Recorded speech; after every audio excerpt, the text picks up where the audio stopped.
Hello, everybody. Thank you for tuning in with V again today. We are going to be talking about a really good subject, some things that are really going to help a lot of you, and it is creating good habits.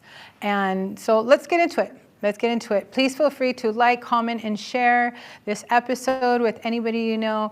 And if you don't comment on here, please feel free to visit me on my Instagram, Vitality with V. So let's get into creating healthy habits. What does that look like, okay? So let's talk about our diet. That would be one thing. When we'll talk about the pros and cons of creating habits. So if we have a diet, a lifestyle, right? So most people are going to call it a diet. I like to call it a lifestyle because to me, a diet is something that's short term versus a lifestyle is something you do continuously for long periods of time, if not forever. That's just the way of living. And so I do lifestyle. But if you're doing your diet, your behavior, your lifestyle looks like you eating a certain way, then that's going to become domino effect of things. So how can I make you not eating Costco every time? Because how many people, we go to Costco, we go to Sam's Club, and they pretty much have the same menu. It's cheap, it's high with fats, high with refined sugars, and it clogs up a lot of things and slows process down. Not saying it's not good, had it many times, but let's just use that as a concept, right? So we're constantly eating that every time we go to Costco, let's just say every week, or we're going to Costco, Sam's Club twice a month, right? Or we got to run and get toilet paper, and then we got to go run, we forgot paper towels. So, hey, by the way, let's just get dinner because it's cheaper, it's faster. We're just going to use that analogy for a rule of thumb right now. So if we're constantly doing that, how are we going to do that? You know what? Not do it. Stop. Yes, it feels good, but what can we do in the process? Because some people don't have that self-control, right? And it's okay if you don't have it in that moment because you might be full of mucus and full of pus, and so it's really hard for you to operate and move forward. So what do we do? How do we make that diet into a lifestyle? So, okay, let's say we got a hot dog and a soda, and then we got ice cream on top of it, and we might want a slice of pizza because that wasn't enough when we didn't feel. First of all, I want you to think your stomach is as big as the palm of your hand. You can't fit a hot dog, a pizza, ice cream, and soda all in his hand. You just can't. That's really, really bad. So I'm just going to have one or the other. Let's start there. That's how we're going to start. And then we're going to say, well, you know what? I don't really crave that anymore. I don't want that. Every now and then, I might just go get an ice cream. And I'm not going to even have the hot dog and pizza. Okay? Great. And then I'm not going to even want the ice cream because it might be too cold in that season and I don't want ice cream. Not everybody likes ice cream in the cold. They only want ice cream in the hot. And that's okay. So when you start eliminating little things at a time, your body stops craving it. This is how we're going to develop these healthy habits. So it's just as much as we pay attention to what we're going to go into talking about your whole body, just as much as we pay attention to our exterior, we need to start paying attention to the inside of our bodies a lot more. So creating that habit of you buy the same toilet paper, same paper towels, the same laundry soap, you eat the same foods all the time or majority of the time, 90% of your meal is that substance. That is a habit you want to do the opposite way. So you're just going to not buy it, substitute. And you're like, oh my gosh, I've had people tell me, and a couple of friends of mine that we eat very similar, and like, well, what do you eat? You know, it's like, I'm not a skinny girl, but I do eat foods. And what does that look like? I eat a lot of fruits and vegetables. And people think that fruits and vegetables mean that I'm going to be skinny. Not necessarily. I've been slowing down on the grains. And meaning I'm not even eating my quinoa or my buckwheat flour, stuff like that. So I started out, of course, with corn flour, like everybody else does. Then went to coconut flour and went to almond flour, and then those things didn't work for me. And then I went to like buckwheat flour and quinoa flour. And instead of buying quinoa flour, I made my own quinoa flour. And instead of buying buckwheat, then I started buying my own buckwheat flour. I started making my own buckwheat flour. So you start with those things to become that lifestyle you have, right? And for me, a lifestyle is everything that we're going to be talking about, not just one entity like a diet. A diet is just one entity. And when you start looking at your diet, and your diet is all these different things, like I'm eating In-N-Out once a month, or I'm eating Jack in the Box, McDonald's, whatever it is, Wendy's, whatever it is that's nearby you, in whatever state you live in, whatever country you live in, stop eating the stuff that is harming us, little by little. If you're gonna go and you normally get the upgrade, like we've talked about before, don't get the upgrade. Start there, that's okay. You know, and instead of going 5 times a week, go 3 times a week, and then go 1 time a week. And then before you know it, you're just driving right by. I mean, you're not only saving money in your pocket, but you're helping your whole and functionality. Your sleep, quality of sleep, what does that mean to you? What does your blood sugar balance mean to you? Do you want to poop every single day? I mean, I don't know a lot of people that want to be full of shit. I mean, it's like when you are, you're grumpy, you're tired, you're sluggish, you have very low energy, you can't think, you have brain fog. You have aches and pains, all due to not having a bowel movement. So what does that look like for you? Some people say, well, I poop 3 times a day. I'm good. Well, doesn't mean you poop every 3 times a day. It doesn't necessarily mean it was detoxifying your body. You were eliminating stuff out of your body, because what were you eating, right? If you're eating crap, it's gonna come out 3 forms: pee, poop, or your skin.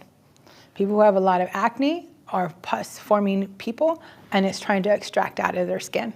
It could be skinny. You could be obese, a little overweight, a little fluffy, a little thick, however, which word you want to use. It doesn't matter. It's going to eliminate out of your body somehow. So if you have this healthy habit and you start making little healthy habits, even a healthy habit could be, like I said, instead of eating there 5 times a day, you're going to 3, 2, 1, and then before you know it, you're not at all. And then now, how do I substitute it? In that process, how am I going to substitute it? So, like for instance, I said on a previous episode with my girlfriend Jen that I had been craving some chocolate cake. And I don't know if you've been to, there's this one restaurant, I want to say it's Outback. They have like a 7-layer cake. I had it back in 2017. Why is it still in my head? I haven't had it since 2017. But I was craving chocolate cake like that. And I'm like, no, I'm not going to do that. So what I do, I got some cacao. I got some bananas, fresh bananas, and you could freeze your bananas if you like. That's always a win. So you'll always have bananas there when you have these cravings of any sort. And let your bananas be, if your body could sustain bananas. Not everybody can have bananas. So if your body could sustain bananas, then that'd be great. Using some, organic cacao and some bananas. And I like to make my own almond milk or my walnut milk, cashew milk, whatever it may be. I even make my own oat milk. I make it a lot differently than what people would do in the store. You want to know more about that, hit me up for a consultation and we'll chat. And I'll be happy to give you that recipe. But I'll do that. I'll make my milk and then I put it together and I blend it. Now, if I want to make it more ice cream, I put less liquid into it and I make it as an ice cream. You could do various different things to subside that craving, but do it in a healthy form. Instead of saying, man, I want that chocolate shake from McDonald's. Been there, done that, and wanted to eat it with the fries. I mean, I could get real good. I know how to cook some really good food that is very unhealthy for me. But I also know how to cook some really good food that is healthy for me. And so sometimes I just opt out. Like, I won't want that pastrami, or I won't want that chili cheese fries, which is my kryptonite. I love chili cheese fries. Fries in itself is my kryptonite. So I've learned to make fries or potatoes in a more healthier form, even though it's mucus and pus forming. And it is a starch, but I'd rather have that and eat it the way I'm eating it than dumping it with oil that is going to be harder on my body. I'm just not going to do that. And putting it in a canola oil, vegetable oil, and corn oil, opt out of it if you're not doing it already, okay? So when it comes to your diet, I really want you guys to just start out slow. That's how you're going to create this healthier habit when it comes to your diet.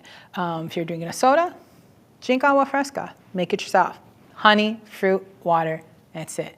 You don't have to be as anal as I am, where I'm making my distilled water now, and I only buy organic fruit, and I only buy honey. Start out slow. I slowed out the transition of having refined sugar in my house. I don't remember the last time I bought refined sugar, to be honest with you. Now I buy honey by the 5 gallons. And I'm not kidding. I literally buy, I think last year I bought about 5 gallons of honey. That is a lot of honey. And I didn't consume it all. I use it also for my business. But I would say with my family, I probably used about 1.5 for the whole year, just on our own. I only consume honey. I don't have any other sugars.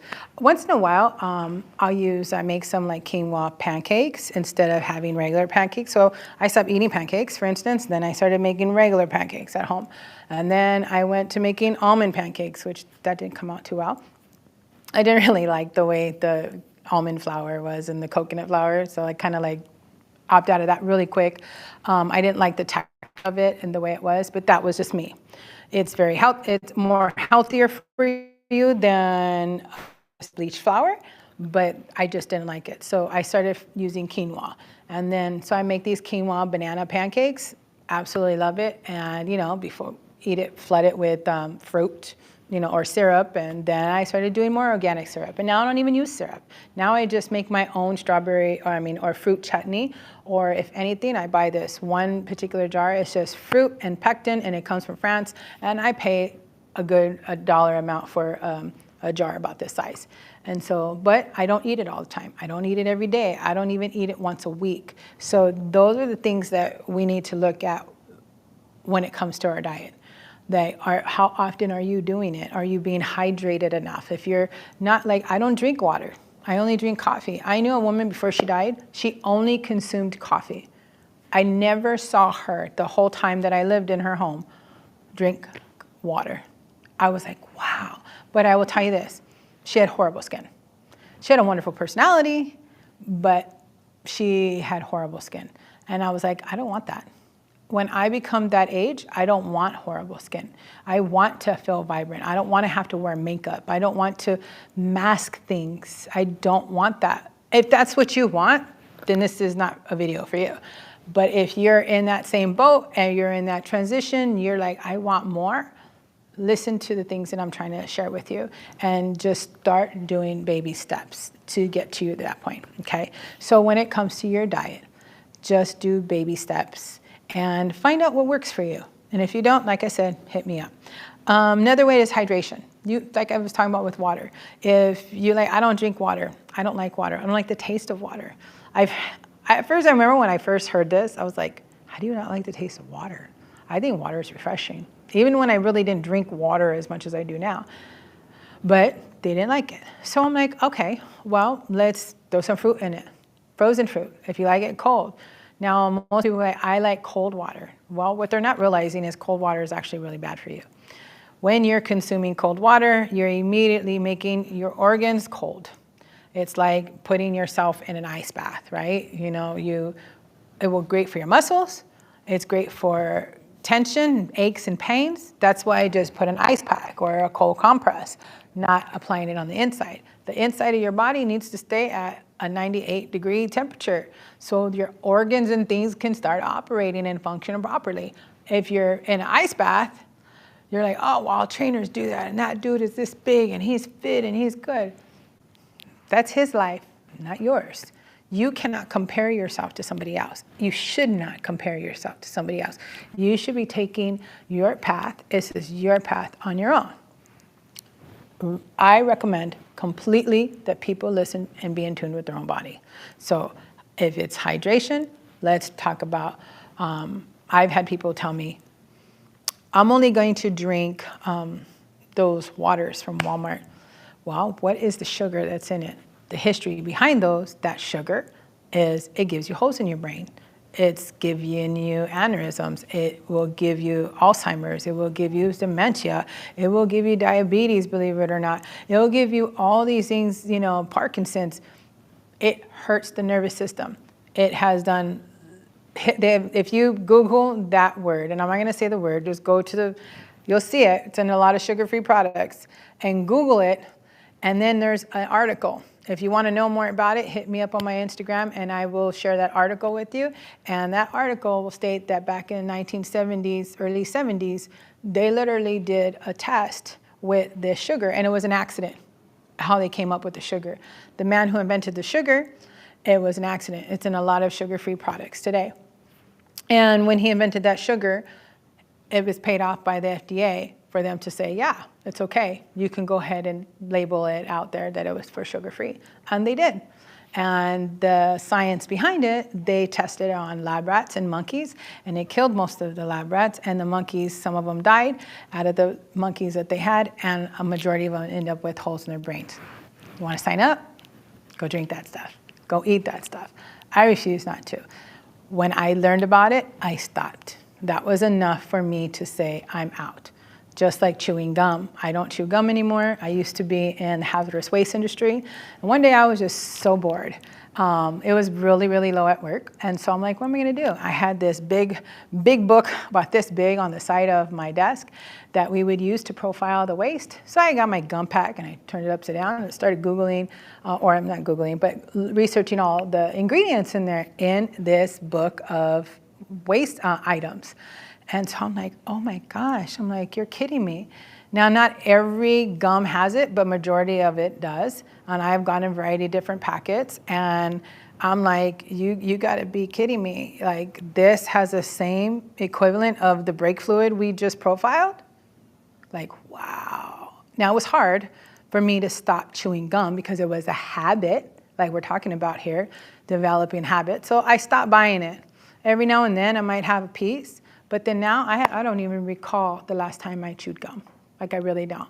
But how do we make that better? If I'm a gum chewer, like I did. I was a smoker for over 20 years. So, you know, people said, well, chew gum because gum was better. Bite your nails. I mean, I could, at that time, bite my nails, smoke a cigarette, and chew gum all at the same time. How was I fixing my problem? That wasn't helping me. So what I started doing was praying more. Like I've said before in a previous episode, I just prayed and I just stopped. And I would pop seeds.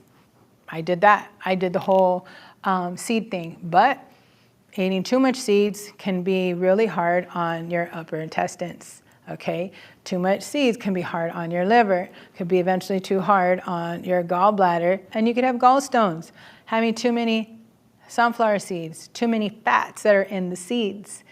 We're not learning that when we're buying a bag of seeds and we're over there at the ballpark or at a game or wherever, or trying to stay away from having a cigarette in our mouth or that substance, and we're just substituting it with something else.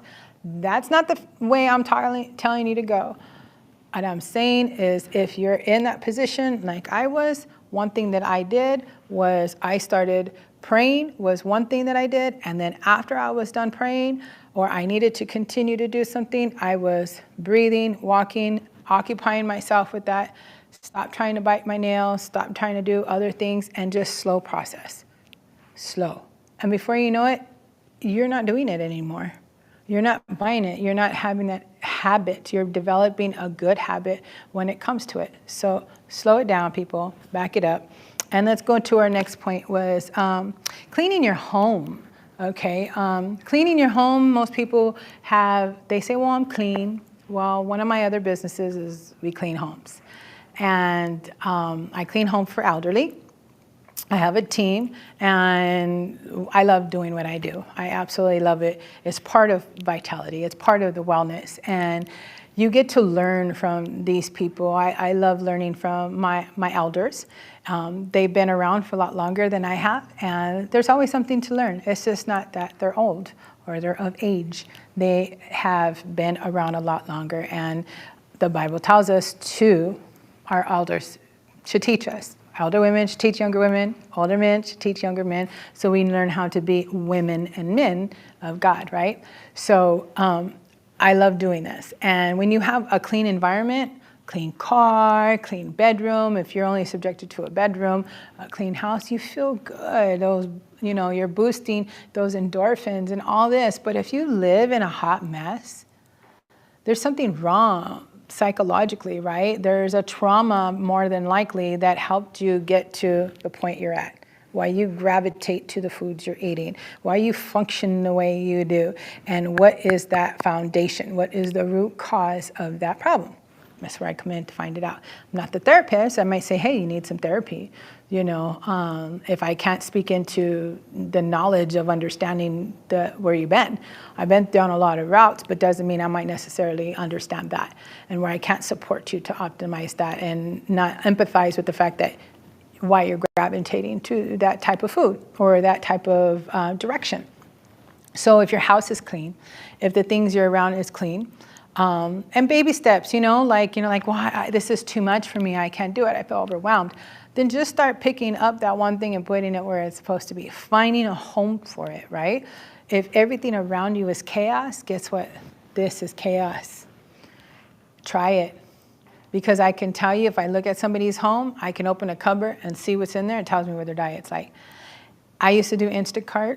I loved it. I love grocery shopping. This is, like I said before, I was on a previous episode, I did Instacart before Instacart what it is now. It was about quite a few years ago, more than probably 8 years ago, probably about 8 years ago.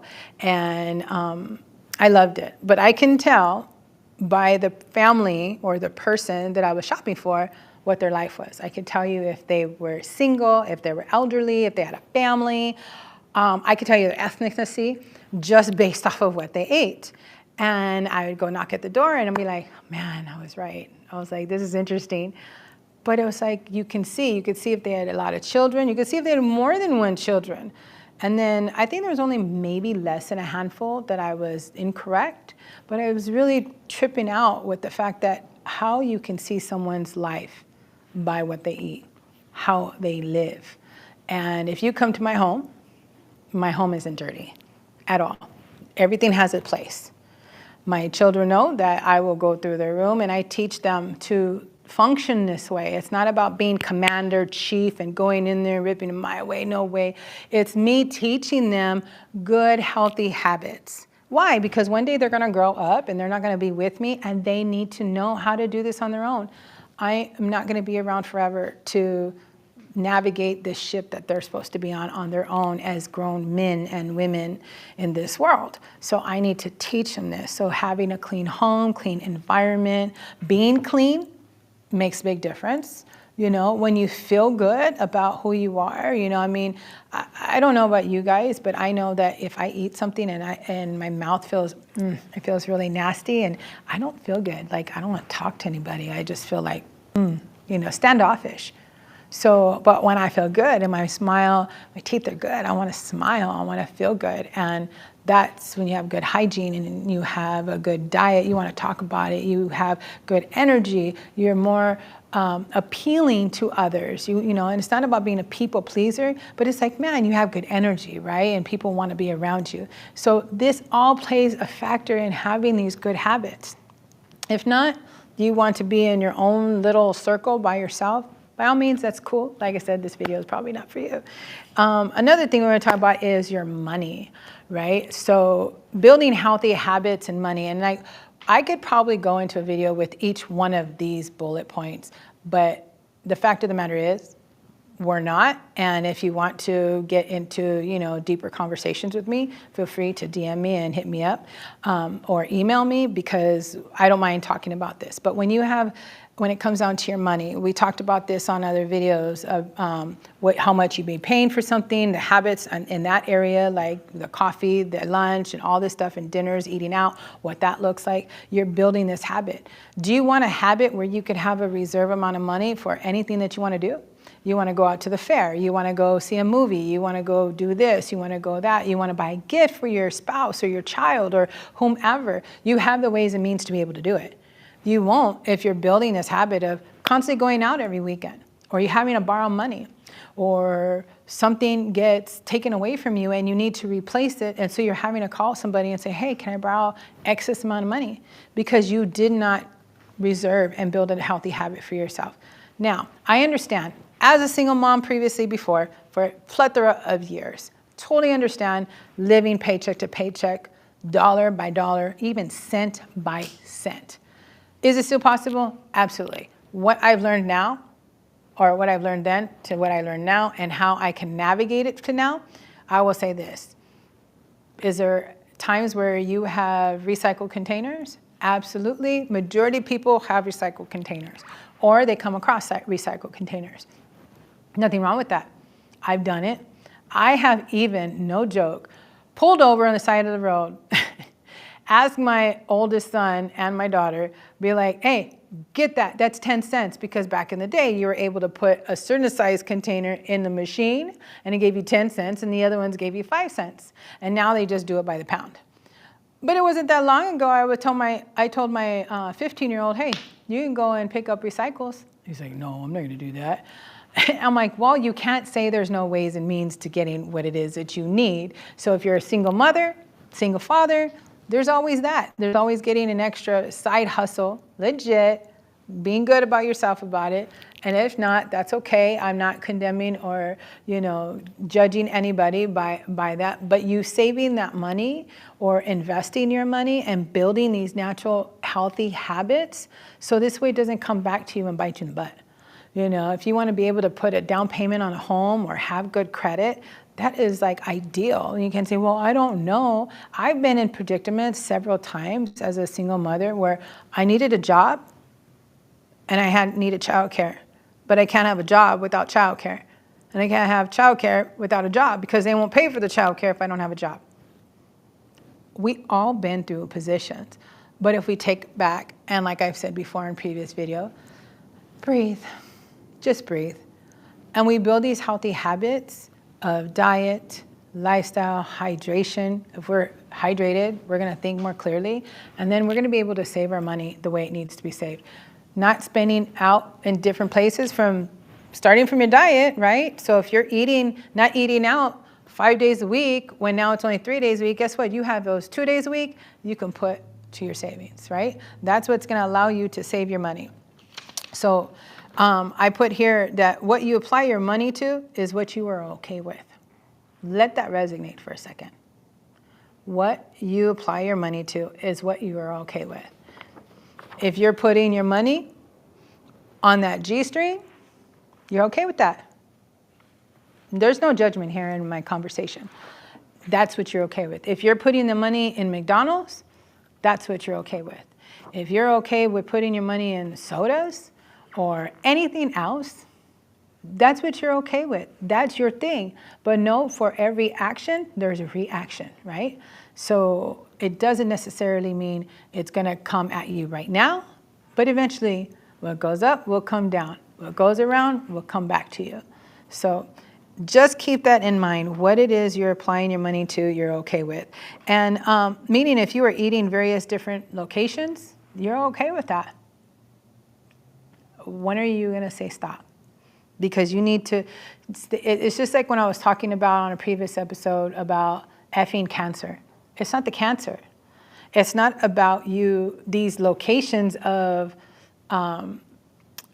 restaurants, right? Of fast food chains. It's not about them.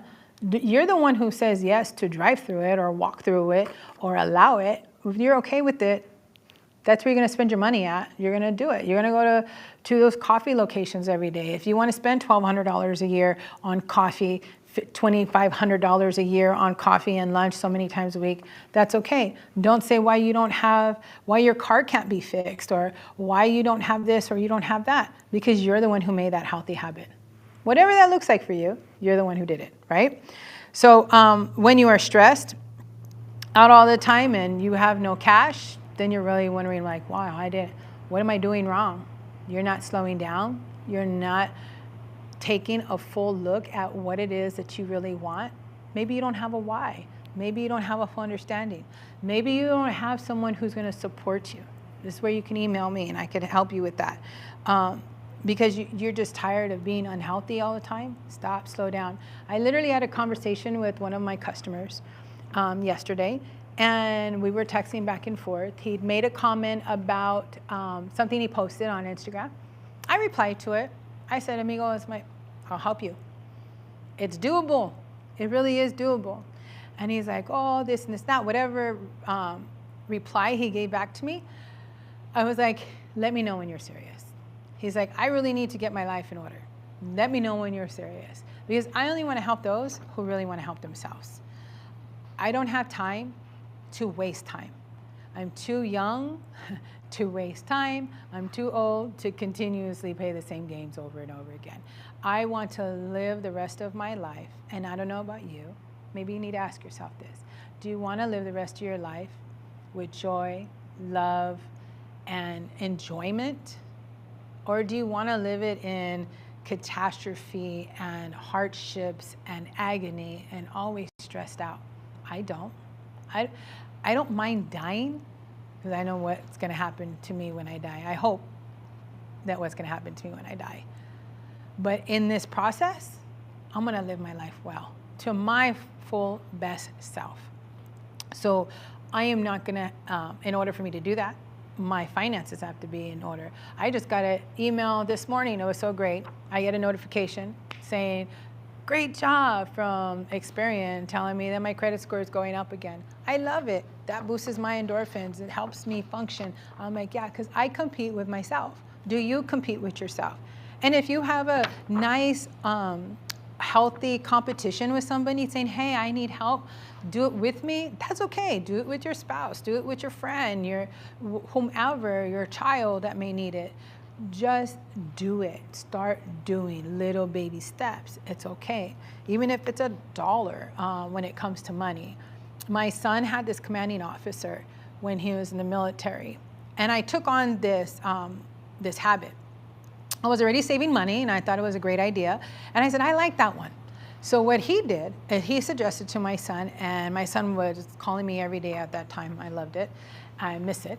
And he said, you know, Mom, my commanding officer, he said this. He said, every time he breaks a $20 bill, okay, if you carry cash or not, maybe you could start this habit by carrying a little bit of cash. So he said, every time I broke a $20 bill, I took all the ones and I put the ones in a jar, put that away. So I did this for years and I loved it. And the outcome of it was that I would stack it and clip it with, or rubber band it with tens, a bunch of ones with tens. And I was like, oh, before you know it, I had all these stacks. And I was like, wow, when the kids want to go to the movies, my 2 younger children never knew this. Every time Mom always had money, we went to movies. Yeah, because I saved all my ones. Instead of wasting all my money that was in my wallet, I did that. I put my change away. And I would put my change and then put my stuff in the foils and take that to the bank. And then I had my ones and I'd put it in a jar. And then I would, before you know, I was like, wow, I have a lot of ones. And my recycled money, I did the same thing. So I started challenging myself with that. After that, I started putting that away. And before you know it, I had $30, $40, $50, $60. And my children and I had a good time on an extracurricular activity, a little small event that made a big difference for someone who was a single mother. There's a really good healthy tip right there. And that was just in us bonding. Now I'm going to say we had popcorn and soda and candy, that what I wouldn't suggest today. But if you're doing that, like when I go to movies, I sneak in my own popcorn. I make a certain popcorn. You can see it on my Instagram. I make only that. I only buy it from one source. So it's non-GMO popcorn. It's not coated with plastic or anything like that. I pop it. I put my own seasoning on it. I put a bag. I have my own, believe it or not, I have my own movie bag. And then I bring my own drink with me. I usually bring a tea, or if I feel like cheating and I do have soda from time to time, I'll fill it up with some soda. Other than that, you know, I'll bring in some fruit snacks, and that will be my sugar as supplement for my candy. So I just gave you guys a really nice little insight there. And that was the thing that I did with my kids. So I'm always having that money. So you could start there and develop that. When I was doing Lyft, I would share with the students and we'd be talking to their next destination. I love interacting with people. And they're like, man, I just thought I was going to get a Lyft. I didn't think I was going to get a financial one-on-one. He's like, I didn't even learn this in college. I didn't learn this at home. I didn't learn this in high school. They didn't teach us this, how to save money. And just, you know, so we can have something for a rainy day. I was a financial agent at one point in time in my life. And this was before our recession back in 2007. And it was taught, do you have 3 to 6 months at bare minimum of savings if something were to happen? I do.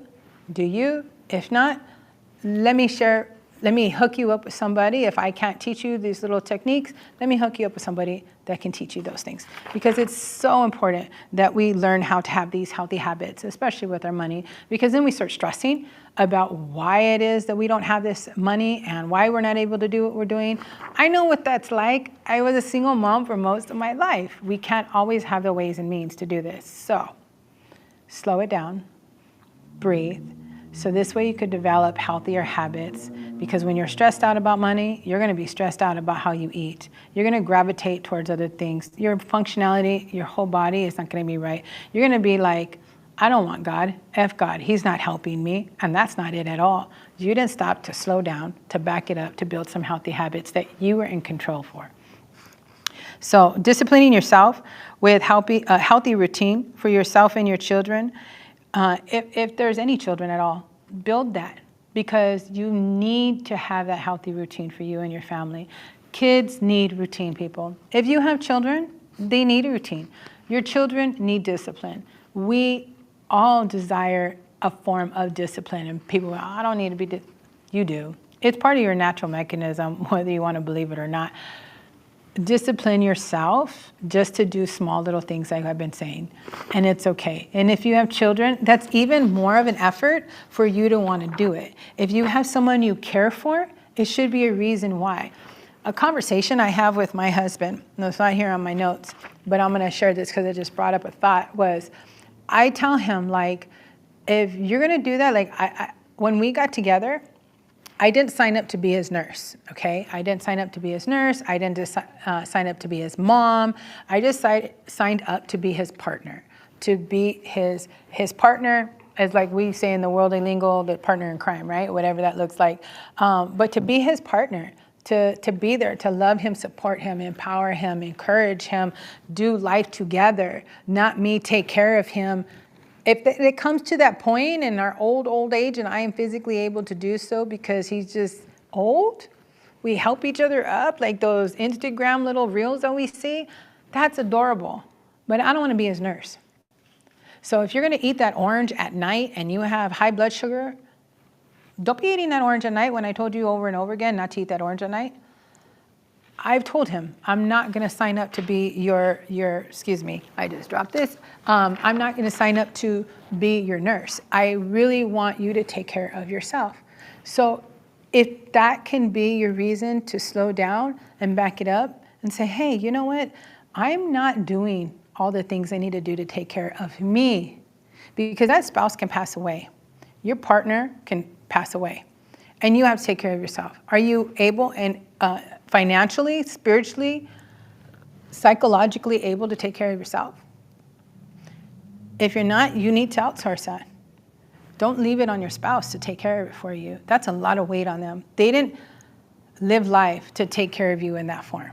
Why are you putting that burden on them? And I'm not saying that's what my husband's doing. I just want to make that clear. I was saying, like, we were having a little side conversation about blood sugar and an orange. And I was like, if your sugar level goes up and down, then when you turn 60, 70, I don't want to be the one to take care of you like that. I'm learning to live my life now.